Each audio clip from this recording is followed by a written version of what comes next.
Vamos embora então, jovens. Acabou de sair aqui, ó, 4 minutinhos, só que acabaram de postar esse vídeo, Diablo 4 Into the Endgame. Let's go.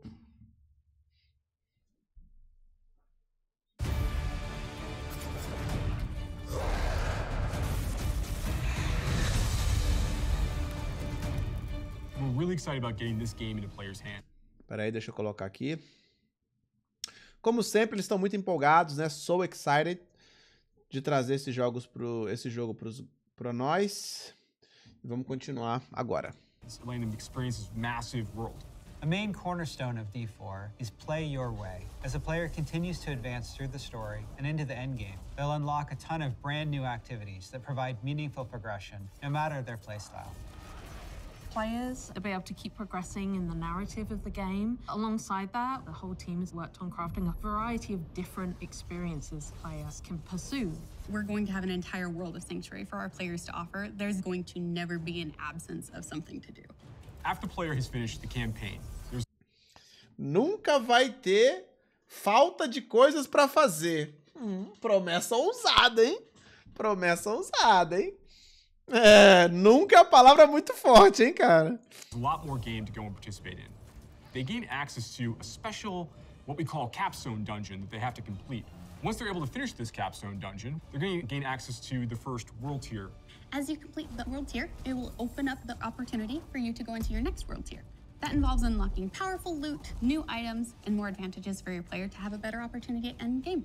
Whether you're a fan of dungeons, PvP, or just roaming around the world, there's a way to continue your Diablo adventure long after hitting max level. As your character continues to grow in power, you'll start with the skill tree and expand out into the Paragon system. A lot of the choices the players make are grounded on skills themselves and the fantasies associated with those skills. The Paragon board is a place where we're allowed to have a lot more depth, a lot more customization, many more options as you go. You can rotate the board, so you can choose a different path if you're like, I want to do more strength-based things, or I want these particular boons or glyphs. You can chart your path through it, and they're really a way for you to keep expanding your character and making it uniquely yours. Similar to the Paragon boards is the Codex of Power. It's an in-game system that holds the aspects related to the character. You are able to complete a dungeon, and they will have a chance to drop an aspect that you can pick up. And what this allows players to do is take items they're finding in the world and make them more powerful, turn them into legendary items. It's really special to discover what kind of playstyle really means the most to you. Dungeons Pesadelo. Every part of Sanctuary is fulfilling and satisfying. Dungeons in particular are really close to my heart. Nightmare dungeons are going to give the players the opportunity to experience a dungeon that they might have already experienced in their past playthroughs. They'll enter the dungeon with a found sigil that alters the playstyle and the intensity of the dungeon. They're more difficult, and they have additional objectives, and then they also have affixes, which add a degree of difficulty for you and your group to work. Isso aqui eu acho que é semelhante ao sistema de mapas, né, que o Path of Exile tem. Esses afixos, né, que você adiciona na dungeon vão dar buffs ou nerfs dentro dela e vai modificar a dungeon, né, de forma geral. One of my favorite affixes that you can find in Nightmare Dungeons is actually called Hellgate. É, então, pois Occasionally, é, these tá legal. portals will open up throughout the area that will just pour out different monsters that aren't native to that region for you to also be dealing with while you're trying to handle everything else inside the dungeon. There's over 120 dungeons to play through and find in Diablo 4, and any one of them can become a nightmare dungeon by finding a nightmare sigil and then using it to activate the nightmare version of that dungeon space. Everything's a little darker, everything's more difficult. It's going to add a little bit of a twist of flavor on your particular dungeon. There's some targeted activities in Diablo 4 that suit what you're feeling in the mood for. The Forces of Hell are starting to have more influence in certain parts of Sanctuary in the vast interconnected overworld that we experience. And as the players are going into Helltide areas, they're going to find even more powerful monsters. And by killing them, they'll be able to gain these special shards they can take to go and use to purchase these big rewards are available at these caches that are found littered throughout Helltide areas. The sky darkens and the rivers run red, meteors fall from the sky, and the monsters get harder.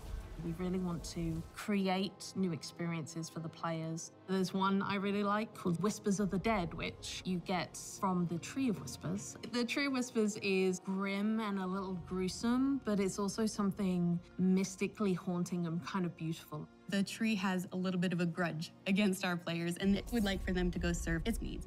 So you're going to go serve these bounties, gather different rewards, different items, and bring them back to the tree in hopes that it can exchange you something really meaningful. Maybe you're going to go to the Fractured Peaks and take out some werewolves that are rampaging in a town. They're contained activities that you can do alone or in a group. We really wanted to create variety for people to be able to spend time where they wanted to with the world. It's very cool the way it's been put together, and I can't wait for people to see it, to be honest.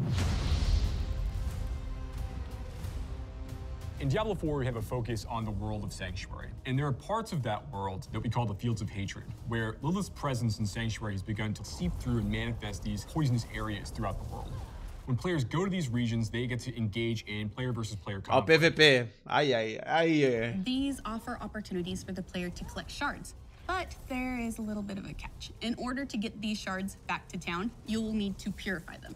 Other players will definitely know that you're attempting to purify your shards, so you'd better be prepared to fight if you're going to be playing any PvP, and be prepared that you might lose some stuff in the meantime. Once they've got the purified shards, they can take these, go back to nearby towns to sell them, and then use that to buy a whole bunch of interesting cosmetic items and rewards. It's a place for people who really love PvP and want to still get loot and still increase their character's power. If that's the way they want to play, they can. Então, basicamente, o mundo PVP lá vai ter uma área especial e você pega esses shards, deve ser drop da área, e aí você tem que purificar. E na hora de purificar é que o bagulho, que o PVP esquenta, né? Na hora de purificar que a galera vai lá tampar na porrada e provavelmente se o cara morrer ele deixa os shards pra trás, eu acho, né? Mas será que você vai perder os itens ou vai perder só os shards? Aí que ficou... Eles não deixaram isso claro aqui. Tá, assim, você tá disposto a perder alguma coisa, mas eu acho... Será que não seria só os shards que você já tem lá? Acho que é só o shard, hein, cara. Acho que os itens você não vai perder, não, pô. Só os shards, né? Pois é. Launch is just the beginning. One of the things we're really focused on is creating a living, breathing set of updates for players to engage with after the game has gone live. It's really just going to be a way to keep coming back and experiencing more Diablo 4 in fresh ways. We're really eager to hear all of your experiences and just enjoy the entire story with you all.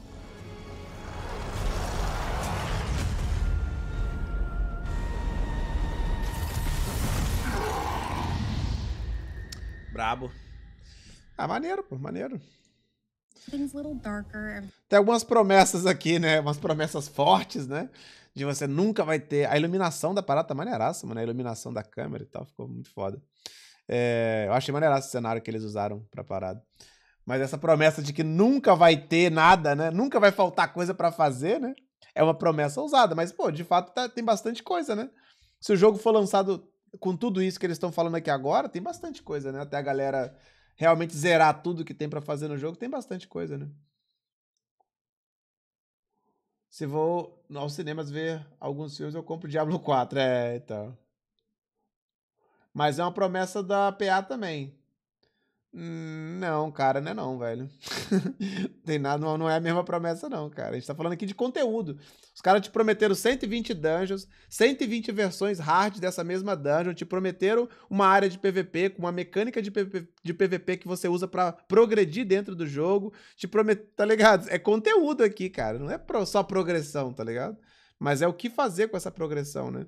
Tem o conteúdo dentro das próprias dungeons ali, que traz os portais e vem outras criaturas de outros ambientes pra dentro daquela dungeon que você tá lidando. Acho que é bem diferente do que a gente tem com a PA, cara. Bem diferente mesmo, mas tudo bem. Me dê 100 horas e eu vejo que nunca vai ficar sem coisa pra fazer. Então, vamos ver, né? Vamos ver. A promessa é muito grande, né? Mas vamos ver se ela vai ser cumprida. Em quanto tempo a galera vai devorar, né? Tudo isso que eles estão prometendo aqui, né? Assim, o conteúdo que eles mostraram é interessante, cara. Não tá ruim, tá legal, tá da hora. Isso eles nem falaram dos World Boys, né? Dos eventos de mapa mesmo. Nem entrou muito nessa brincadeira, né? Mas tem bastante coisa, cara. Bastante coisa. Só no lançamento, né? Vamos ver se 100 horas vai ser o suficiente pra galera engolir isso aqui. Vamos ver, né?